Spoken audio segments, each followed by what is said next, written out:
మంచి కబురు విని లాలి పదములు ఆలపించెను కొత్త ఊయలా.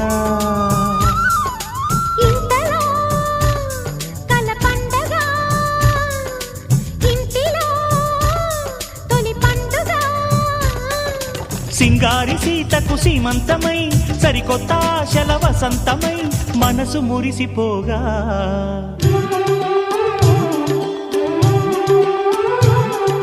మావి చిగురు తిని నీకు శుభమని మేలు కొలిపెను గండు కోయిలా. మంచి కబురు విని లాలి పదములు ఆలపించెను కొత్త ఊయలా.